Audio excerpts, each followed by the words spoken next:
Kanina ay pinag-usapan natin about the coming of Christ at ang theme na pinapakita natin is the time of harvest. Ang may kinalaman sa harvest at nakita natin kung paano ang paglalarawan sa banal na kasulatan at mismo ang ating Panginoon nang siya'y narito sa ibabaw ng lupa ay nagawa niyang ipahayag at sabi niya, iniisip ninyo na meron pang 4 months bago ang harvest.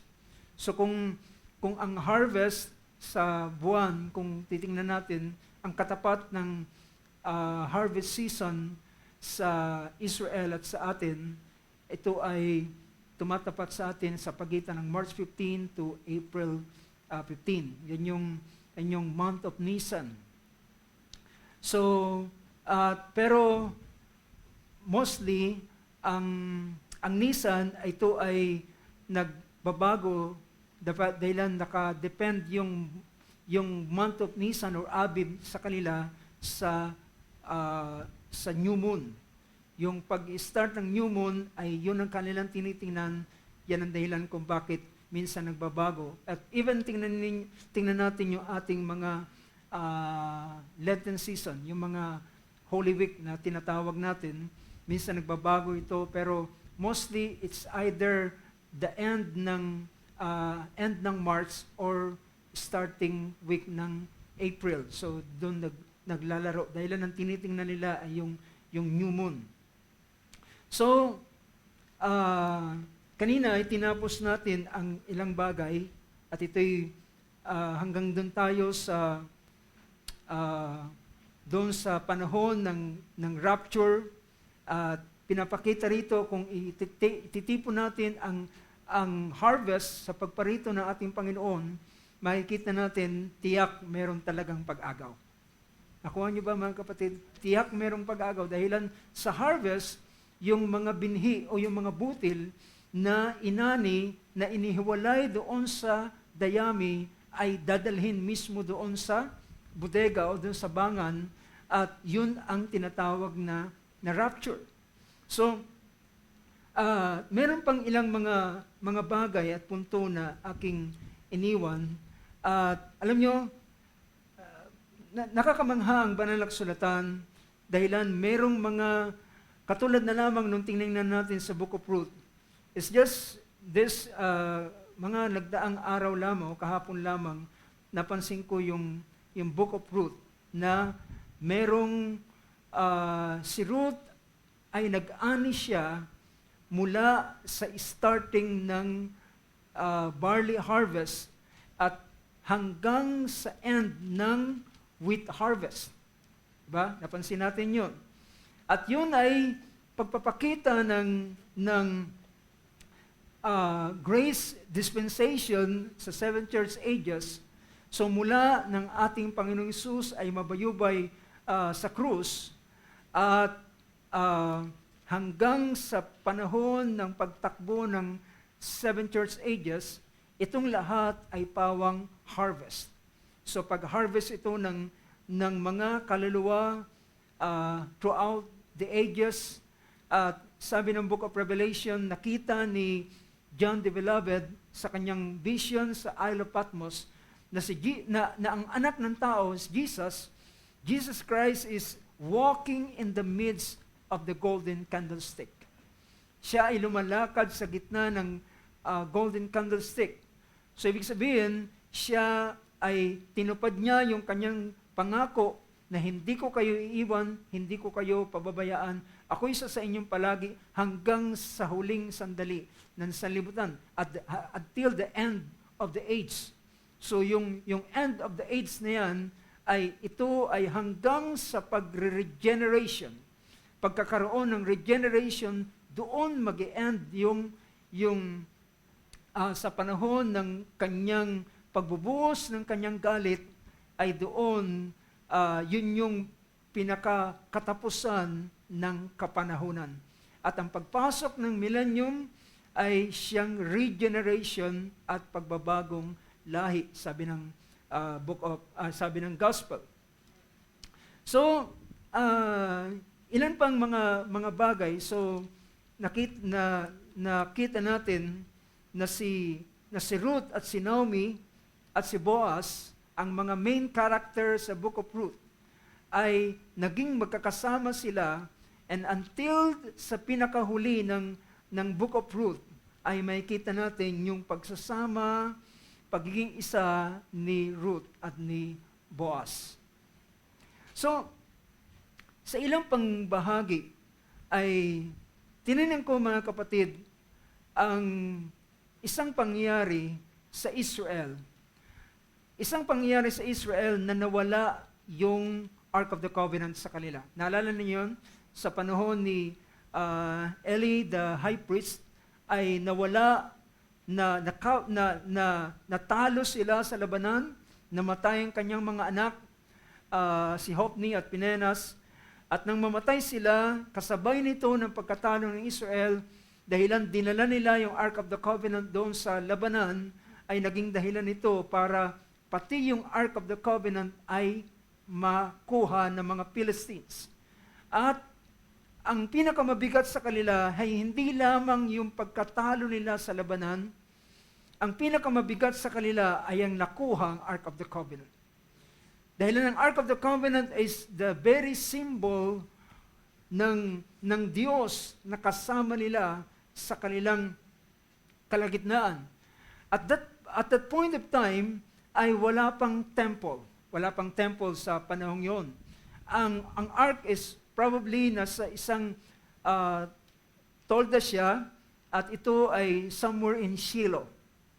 At doon ginukuha ang Ark of the Covenant at dinala doon sa battlefield, at nang sila ay matalo, nakuha ito ng mga Philistines. At alam niyo, ang nakakapag, ang aking kinamangha ay sa panahon ng 1 Samuel chapter 6. So nawala ang Ark of the Covenant sa chapter 4 ng 1 Samuel, at nang pagdating ng chapter 5 ng 1 Samuel, ay yung Ark of the Covenant ay dinala doon sa bahay ni Dagon. Diba? Nang siya'y dalhin doon sa bahay ni Dagon, si Dagon ay isa sa kinikilalang Diyos ng mga Philistines. At ipinasok ang Ark of the Covenant doon sa bahay ng Diyos nilang si Dagon. At inilagay sa harap ni Dagon ang Ark of the Covenant, at ang laking gulat nila, kinabukasan, yung Diyos nilang si Dagon ay nakadapa at nakasubasob doon sa harapan ng Ark of the Covenant. So mga kapatid, hindi i-request ng Diyos ang pagsamba, sino mang makakaharap sa kanyang presensya, ay sila ay sasamba dahilan hindi nila kayang tagalan ang kalawalatian ng Diyos. At nakita nila na nakabagsak si Dagon doon sa Ark of the Covenant. Ginawa nila, itinayo nila, isinaayos nila muli. Pero kinabukasan, nakita nila nakasubasob uli si Dagon at putol ang kamay at putol ang natira lamang ay yung pinaka-stamp na para siya makatayo. Yung ginagamit para siya makatayo ay naputol pa doon at siya ay nakasubasob. So mula noon ay natakot sila at di na sila pumasok pa doon sa bahay ni Dagon. At habang nasa kanila ang Ark of the Covenant, mga kapatid, ang Ark of the Covenant ay naging curse para sa Philistines. Naging curse sa kanila. Tinubuan sila ng mga bukol, ng mga tumor, at yung produkto nila ay kinain ng mga daga. Mabasa niyo yan sa chapter 5 ng 1 Samuel. At yung Ark of the Covenant, it served as a curse for them. Pero ito ay blessing para sa Israel. Diba? So, yung supposed to be na blessing sa Israel ay curse sa mga Philistines. At naging mabigat sa kanila, yung ani nila ay naubos, sinira ng daga, at yung mga tao doon sa iba't ibang probinsya o iba't ibang syudad ng Philistines ay pinagpapalipat-lipat nila yung Ark of the Covenant. At nung malaon, dahil alam nila bawat lugar na kung saan doon idadalin ang Ark of the Covenant, nagkakatumor sila, namamatay yung mga tao. Kaya nung dumarating na yung Ark of the Covenant, yung mga Ekronites, ay sumigaw, bakit nyo dinala dito sa amin ang Ark of the Covenant? Para ba kami, gusto nyo bang kami mamatay lahat dito sa lugar na ito? So, ang Ark of the Covenant sa kanila ay kamatayan. Pero, dahilan sa ganitong nangyayari sa kanila, hindi nila pwedeng tagalan na ang Ark of the Covenant ay nasa kanila. Ito yung nag-force sa kanila para isauli ang Ark of the Covenant. It pushed them to return the Ark of the Covenant. At sabi ng mga, nag-inquire sila sa mga wise men nila, anong ating gagawin? Sabi niya, huwag kayong magmatigas na kagaya ng ginawa ni Paraon, na ayaw niyang palayain ang bayan ng Israel. At kaya nakaranas sila ng ganitong mga salat. So, dala-dala nila sa kanilang alaala ang ganitong pangyayari na ginawa ng Diyos sa Egypt. So, isinauli nila ang Ark of the Covenant. Doon naganap yung pagsasakay nila sa Ark, o yung Ark of the Covenant sa karwahe, sa isang abaka na hindi pa nalalagyan ng pamatok, at sila ay gumawa ng gintong tumor. Nag-mold sila ng mga tumor at nilagay nila doon sa pinaka-cart. At kung ilan yung city ng Philistines, so 5 sila, naggawa sila ng 5 solid gold na tumor, na shape ng tumor, at inilagay nila doon sa cart at ibinigay nila as an offering para doon sa Diyos ng Israel. At naglagay din sila ng mga mice na o korting daga na yari sa ginto. At ang aking kinamangha, mga kapatid, dito sa chapter 6 ng verse 1 ng 1 Samuel, sa panahon ng pagbabalik ng Ark of the Covenant. Pansinin ninyo ang verse 1 ng chapter 6. Now the Ark of the Lord had been in the country of the Philistines 7 months. Mapapansin ninyo na ang biyaya ng Diyos ay nawala sa Israel. At gaano katagal ang biyaya ng Diyos nawala sa Israel? It's for 2,000 years, but dumaan ang 7 church ages. So nawala sa possession ng Israel ang Ark of the Covenant, which is the symbol of the presence of God, na sa kanila, dahilan, alam nyo, nang mawala ang Ark of the Covenant, anong sabi ng Israel? Ikabod. The glory has departed. Umalis ang kaluwalhatian ng Diyos. Nawala ang kaluwalhatian.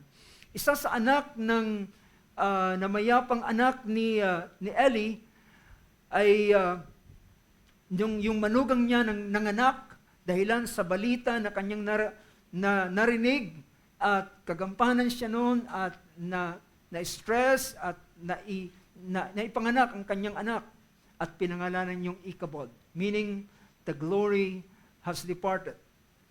Pero sabi rito, the Ark of the Lord had been in the country of the Philistines for 7 months. So makikita natin yung types and shadow na ang pagkawala ng biyaya ng Diyos o ng presensya ng Panginoon sa Israel ito ay nakaprophesy na. So tandaan natin, mga kapatid, ang libro na ang aklat o ang Biblia na ating hawak-hawak, it is a book of prophecy. Ito'y punong-puno ng hula at pagpapakita, nakatago ito, ang gagawin ng Diyos in the future, ito ay nakatago sa kwento, sa kasaysayan, nakatago ito sa pangyayari sa buhay, nakatago ito sa ilang mga mapapait na karanasan ng ilang mga lingkod ng Diyos, pero nandun pala ang plano ng Diyos sa mga bagay na yun. Makita natin kung paano si Joseph ay dumaan siya sa napakaraming mga bagay, pero at the end ay para ito pala matupad ang layunin ng Diyos para sa kanya. So sabi rito ang verse 1 ay nagsasabi na ito ay nawala.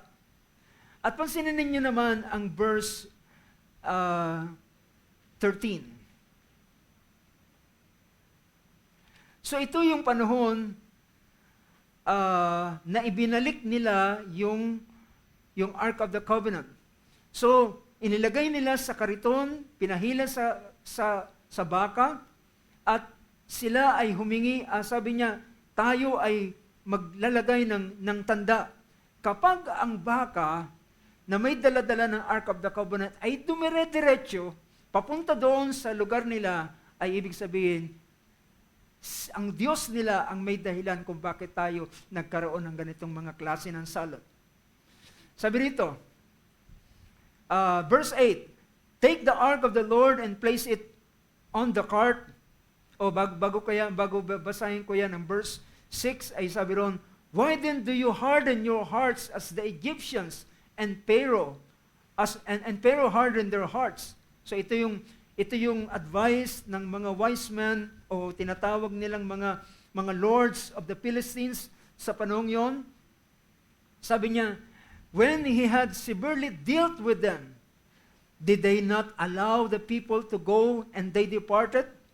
Now therefore, take and prepare a new cart and 2 milk cows on which there has never been a yoke, and hitch the cows to the cart and take their cubs home away from them.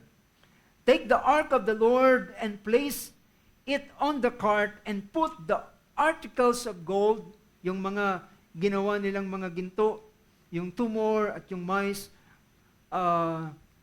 articles of gold which you return to him as a guilt offering in a box by its side. Then send it away that it may go. Watch. If it goes up by the way to its own territory, to Beth-Shemesh, then he has done us this great evil. But if not, then we will know that it was not his hand that instructs us, it happens to us by chance. So, ibig sabihin, sabi niya, kapag ito'y dumiretso doon sa Beth-Shemesh, ito yung territory mismo ng Israel, kapag dumiretso ron, ibig sabihin, ang Diyos nga nila ay sinaktan tayo dahilan sa Ark of the Covenant na ito. Pero kung siya'y lumiko sa ibang lugar, nagkataon lamang yung ganitong bagay. But, verse 10, then the men did so, and took the milk cows and hitched them to the cart, and shut up their cubs at home. They put the ark of the Lord on the cart, and the box with the golden mice and the likeness of their tumors. And the cows took the straight way in the direction of Beth-Shemesh. So it's not by chance. Ito talaga ay gawa ng Diyos. It took the straight way in the direction of Beth-Shemesh. They went along the highway, lowing as they went, and did not turn aside to the right or to the left. And the lords of the Philistines followed them in the border of Beth-Shemesh. Verse 13. Now the people of Beth-Shemesh were reaping their wheat harvest in the valley, and they raised their eyes and saw the ark and were glad to see it. Alam niyo kung kailan dumating ang Ark of the Covenant sa kanila? Kailan? They were reaping their wheat harvest. Is that a coincidence? It is the plan of God. Dahilan ng Hudyo, ibabalik ng Diyos ang biyaya ng Diyos sa Hudyo pagkatapos ng wheat harvest. The wheat harvest, ayun yung parable sa Matthew 13, di ba? Sabi niya the harvest is the end of the age. See? So the end of the age ay yun yung panahon na pagtatapos ng biyaya ng Diyos sa church o sa Gentile people at kanyang lilingapin naman ang Hudyo. Di ba? So makikita natin, ito ay sinaayos ng Diyos. So, habang sila ay nagre-reap ng kanilang wheat harvest in the valley, at nang tumingala sila, nagulat sila, merong bakang hilahilang kariton at na-identify nila ang Ark of the Covenant. At nang makita nila ay tuwang-tuwa sila, and they were glad to see it. The cart came into the field of Joshua the Bethshemite, and it stood there where there was a large stone, and they split the wood of the cart and offered the cows as a burnt offering to the Lord.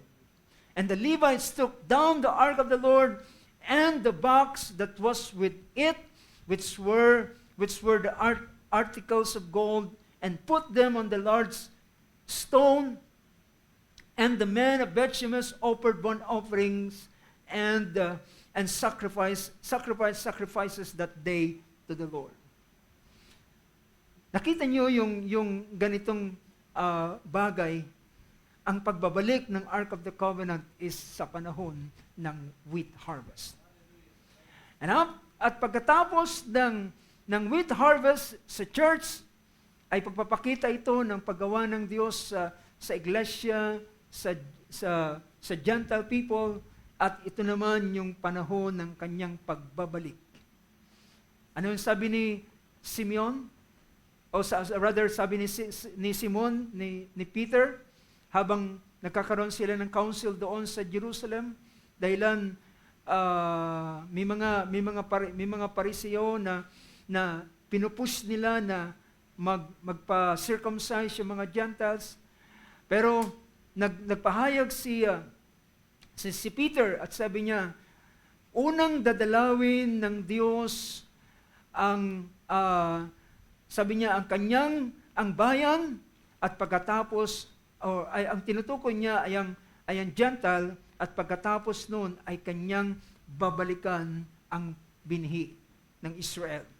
So makikita natin ang ganitong arrangement ay inilatag na ng Panginoon sa panahon ng pagparito ng Panginoon.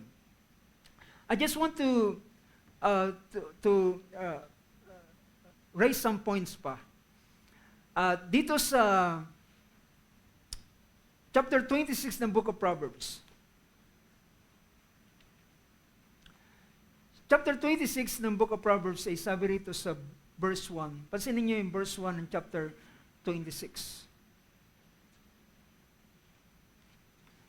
Anong sabi diyan? Verse 1, like snow in summer, and like rain in harvest, so honor is not fitting for a fool. Now, ang point na pinapakita ko rito ay yung rain in harvest. Yung rain in the time of harvest, at alam natin ang harvest ay panahon ng summer. At dito, ibig sabihin mga kapatid, ang point na makikita natin dito, sa panahon ng summer ay merong pagbuhos ng ulan. At ang ulan ay naglalarawan ito ng pagbubuhos ng Espiritu ng Diyos. Mabasa natin yan sa Book of Joel chapter 2, paano ang Israel ay muling dadalawin ng Diyos ng pagkain, ang mga dating nawala sa kanila na kinain ng mga caterpillar sa iba't ibang stages ay muling ibibigay at i-restore sa kanila ng Panginoon. So mga kapatid, totoo na ang Diyos is God can restore everything na nawala sa iyo. God can restore everything. Kagaya ng ginawa ng Panginoon kay Job. Ni-restore niya ang kabuhayan ni Job. At di lamang ni-restore, kundi He make it double. Dinoble pa niya ito. Ang mga anak na nawala sa kanya ay ibinalik niya lahat. Yung bilang na nawalang anak sa kanya ay ibinalik sa kanya. So, dito sa panahon ng harvest, ay definitely makikita natin ang katiyakan na merong ulan sa panahon ng harvest. Merong pagbubuhos ng malakas na ulan sa panahon ng harvest. Dahilan, pinakita rito, sabi niya, like snow in summer and like rain in a harvest. Dito sa atin ay tayong mga hindi farmer, ay hindi tayo bihasa sa ganitong mga bagay. Pero merong tinatawag na early rain, at yung early rain ay para palambutin ang lupa at upang magpasimula sila ng plowing doon sa soil. Pero panahon ng bago ang harvest ay merong pagbubuhos ng ulan, ito naman ay para pahinugin ang bukid. So I am convinced, mga kapatid, kung tayo ay nasa panahon ng harvest, merong ulan na ibubuhos ang Panginoon. Amin kayo sa amen to that. Merong ulan na ibubuhos ang Panginoon. There will be a latter rain. Kung pwede nating makita ang aklat ng Joel chapter 2, ay makikita natin ang ilang mga bagay. So, pansinin ninyo na ang panahon na ang Diyos ay babalikan niya ang Israel, alam nyo, ang himok at samo ng Diyos sa pamamagitan ng Prophet Joel sa Israel ay pakinggan ninyo ang bagay nito. Last time, binasa ko na rin ang bahaging ito, but gusto kong basahin ito uli. Sabi rito, ng chapter 2. Verse 12 ng chapter 2. Yet even now declares the Lord, return to me with all your heart. Bago ang Panginoon magbuhos ng ulan sa kanila, at bago magbalik ang Panginoon ng masaganang pag-ani sa kanila, ay tinatawagan sila ng panunumbalik sa Panginoon. Panunumbalik sa Panginoon. Return to the Lord, declares the Lord. Yet even now, see? Yet even now, ngayon na, yet even now, declares the Lord, return to me with all your heart, and with fasting, weeping, and mourning, and rend your heart, and not your garments. Now return to the Lord your God, for He is gracious and compassionate, is slow to anger, abounding in loving kindness, and relenting of evil. As I've said one time, kapag merong bagay na nagbabanta, na nakikita natin sa ating buhay, kaysa ikaw ay magmukmok, kaysa ikaw ay mga lumbaba, kaysa ikaw ay mag-alala, well, kapag meron kang nakikitang parating na calamity sa iyong buhay, well, salubungin mo ito ng fasting. Salubungin mo ito ng paghahanda at pag-aayuno sa Panginoon bilang para ipakita mo sa harapan ng Panginoon, hindi ko ito kaya. Kailangan kita. Kailangan kita. Wala akong kakayanan sa bagay nito. Ibinababa ko ang aking sarili. Wala akong lakas. Yan ang ginawa ni Jehoshaphat sa panahong yun.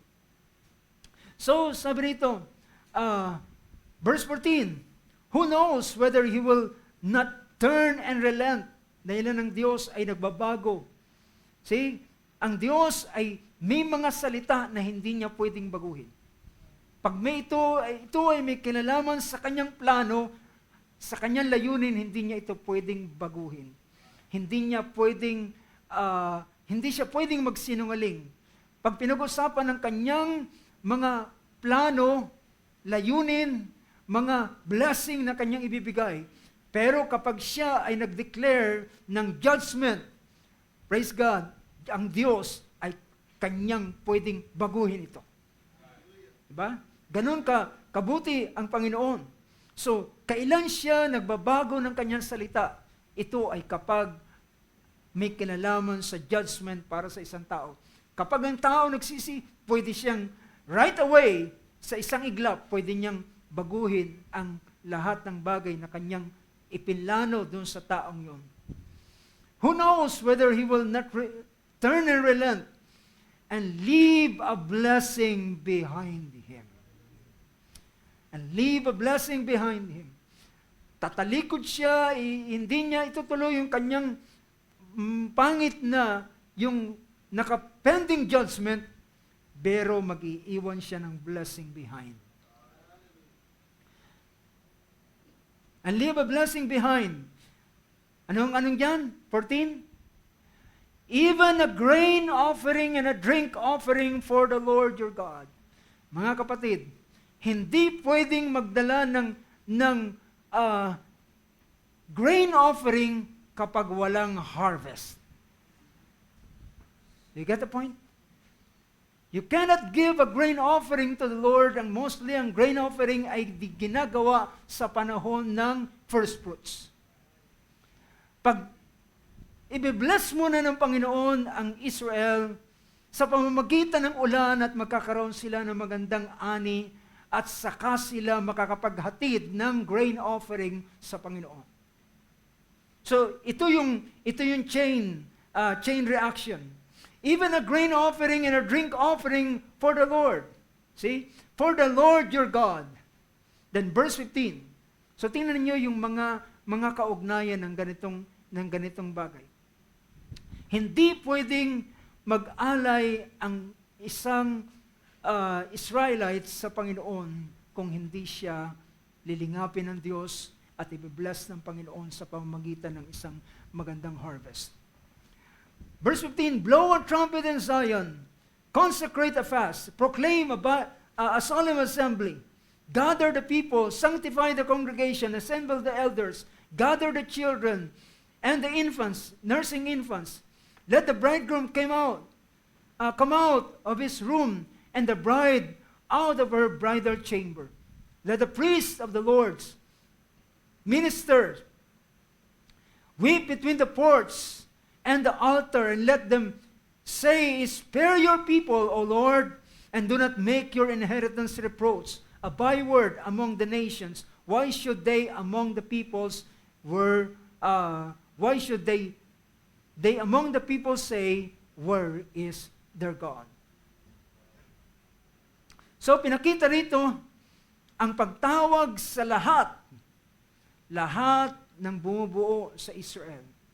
Mula sa pinakamataas sa mula sa pinakamababa, the people, gather the people, sanctify the congregation, then the elders, the children, the nursing infants, yung mga mag-aasawa, yung bridegroom, yung bride, yung mga priest, ay sabi niya sila ay tumangis sa Panginoon. Dahilan alam nila there is pending judgment. Merong nag-aantay at ang Diyos. Sabi dito, then the Lord will be zealous for His land and will have pity on His people. And the Lord will answer and say to His people, behold, I am going to send you grain, new wine, and oil, and you will be satisfied in full with them, and will never again make you a reproach among the nations. So anong gagawin ng Panginoon? Magdadala siya ng blessing. At ang blessing na ito ay sa Israel ay literal, pero sa church ito ay spiritual na bagay. And I will remove the northern army. So yung mga gumawa ng mga mabibigat na bagay sa kanila. And then, pinakita niya yung ilang mga bagay dito. Sabi niya, dito sa verse 21, do not fear, O land, rejoice and be glad. So kailan ito mangyayari? Kapag ang Diyos ay lilingap sa kanila at ibibigay ang ulan. For the Lord has done great things. Do not fear, beasts of the field. See, bakit ang mga hayop ay wag nang matakot dahilan pag pumatak ang ulan, marami rin silang pagkain. The beasts of the field, for the pastures of the wilderness have turned green, for the tree has borne its fruit. The fig tree and the vine have yielded in full. So rejoice, O sons of Zion, and be glad in the Lord your God, for He has given you, what? Verse 23. For He has given you the early rain for your vindication, and He has poured down for you the rain, the early and latter rain, as before. Kagaya ng dati. Now, mga kapatid, dito natin makikita na sa panahon ng harvest ay merong pagbubuhos ng malakas na ulan. Ito yung bagay na dating narinig natin, pero hindi natin minsan, basta lamang tayo naniniwala, alam natin na mayroong darating na ganitong pagbuhos ng Espiritu ng Panginoon. Saan ang galing yung ganitong bagay? Well, hindi ito pwedeng mawala sa harvest. Dahilan ito ay part ng harvest.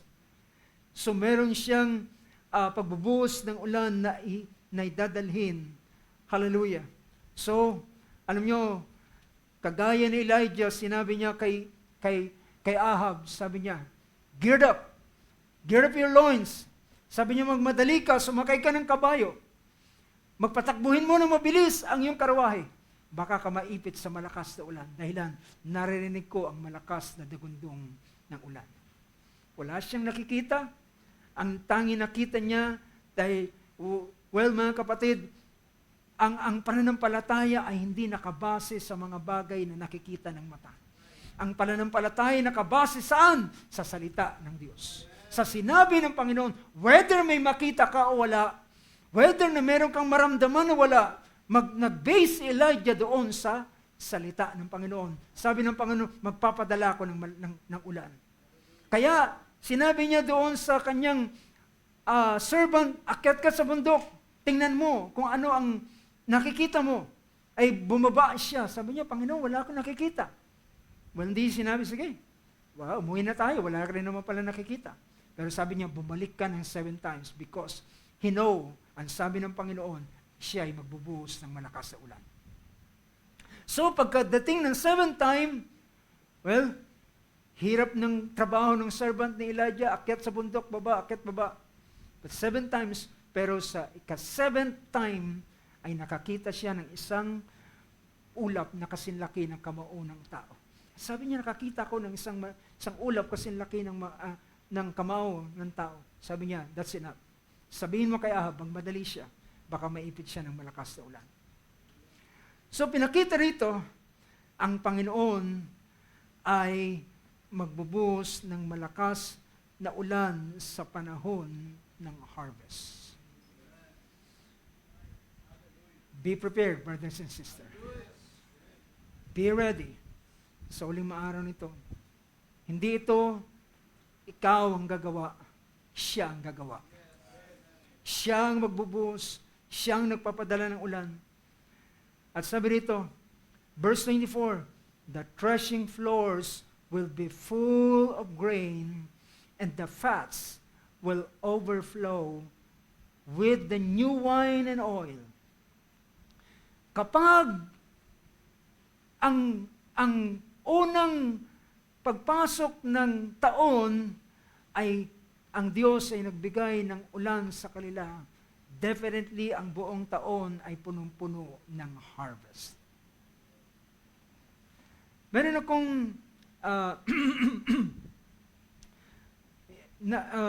chart na nakita, at ito'y chart na may kinalaman sa harvest sa Israel, at gusto kong pakita sa inyo.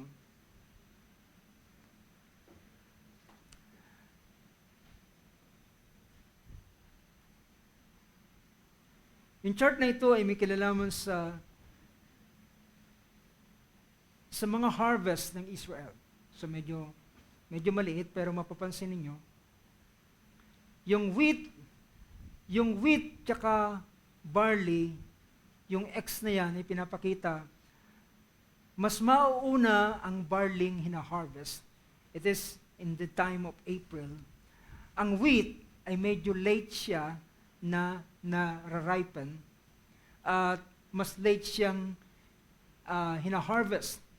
Kaya sa panahon ng Exodus, nang ang dalawin ng Diyos ng mga salot ang Egypt, sa panahon yon, ang barley ang nasira.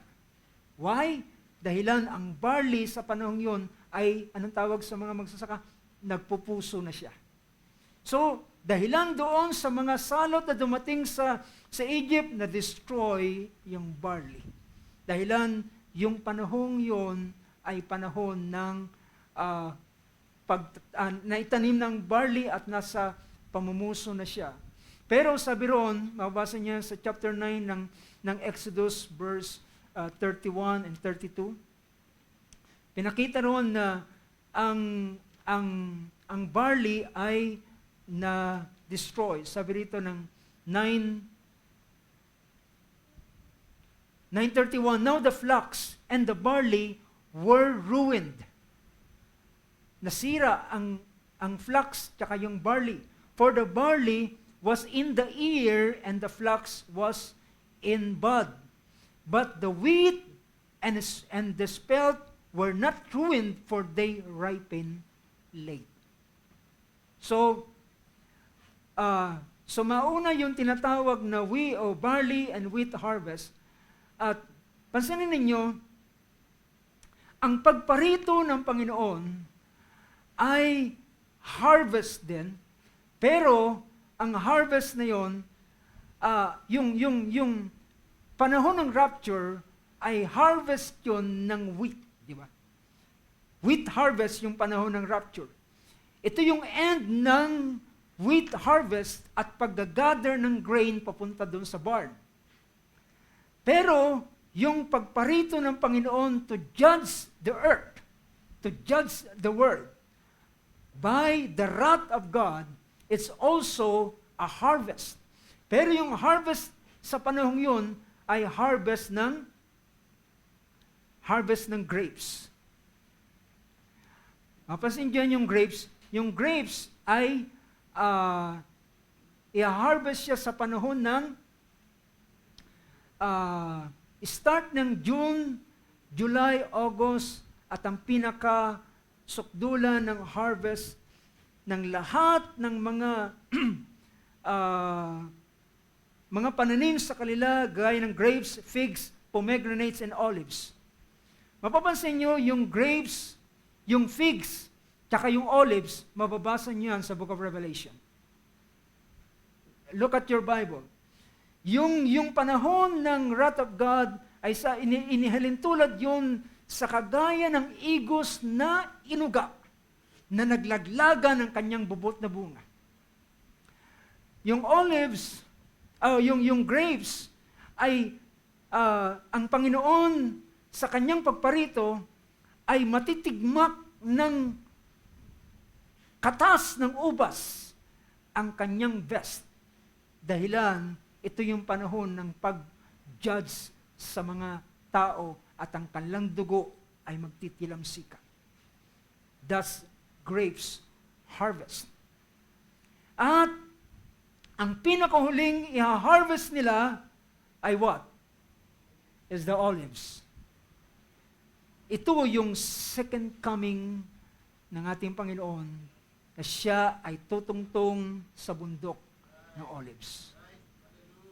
So ang harvest, mga kapatid, all throughout the Israel ay makikita natin inilatag ito, inilagay ito ng Panginoon in a way na nakatago sa ilan, pero ito ay pagpapakita ng kanyang pagparito. So, kaya pansinin ninyo, yung olives ay nasa bandang huli siya ng season, almost sa panahon na ng November. So ito yung panahon na bago mag winter, kung di magkamali. So yan ang ilang bagay na makikita natin. At meron pa akong gustong bigyan ng pansin sa inyo. Puntahan natin, kanina tinignan natin, yung chapter 26 verse 1 ng Proverbs na pinakita ron, there is a rain in harvest. 1 Samuel chapter 12. 1 Samuel chapter 12. Sabi ng 1 Samuel chapter 12, verse 17. 12 verse 17. Diyan pa ba kayo mga kapatid? Sabi rito ng verse 17 in chapter 12.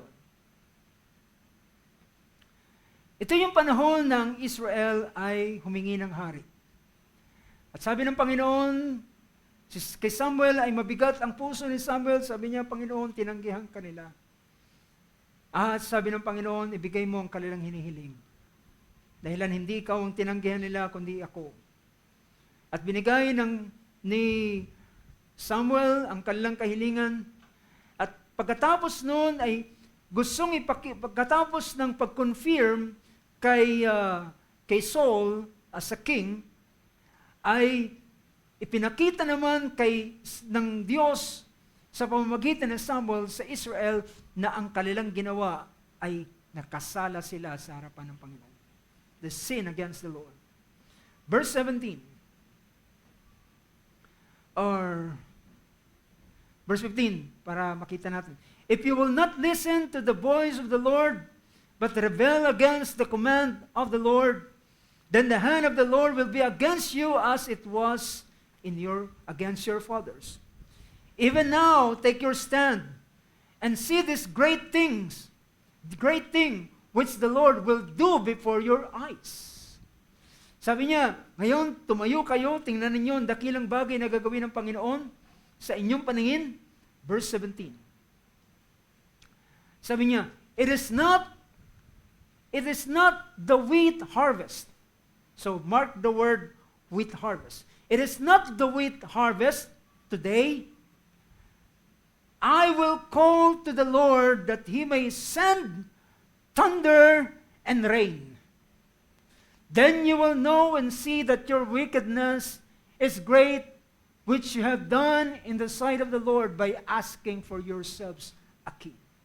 Now, ang aking point na gustong tingnan ay sa panahon ng harvest, wheat harvest. So, sabi ni Samuel, hindi wheat harvest ngayon. Hindi ngayon summer. Hindi ngayon panahon ng harvest ng wheat, pero tatawag ako sa Panginoon na siya ay magsugo ng thunder and rain. Ibig sabihin mga kapatid, sa panahon ng wheat harvest, there are thunders and rain. Hindi mo pwedeng i-deny ang ganitong mga bagay. So I believe there will be 7 thunders will utter their voices. There will be 7 thunders that will utter their voices. Bago ang tinatawag na pag-agaw. Malinaw to sa wheat harvest. I will call the Lord that He may send thunder and rain. There will be both thunder and rain during the wheat harvest. Hindi barley ang tinawag dito, but wheat. And we know the wheat harvest represents the rapture. It represents the end of the Gentile age dispensation. Sabi ng verse 18, so Samuel called to the Lord, and the Lord what? Sent thunder and rain that day, and all the people greatly feared the Lord and Samuel.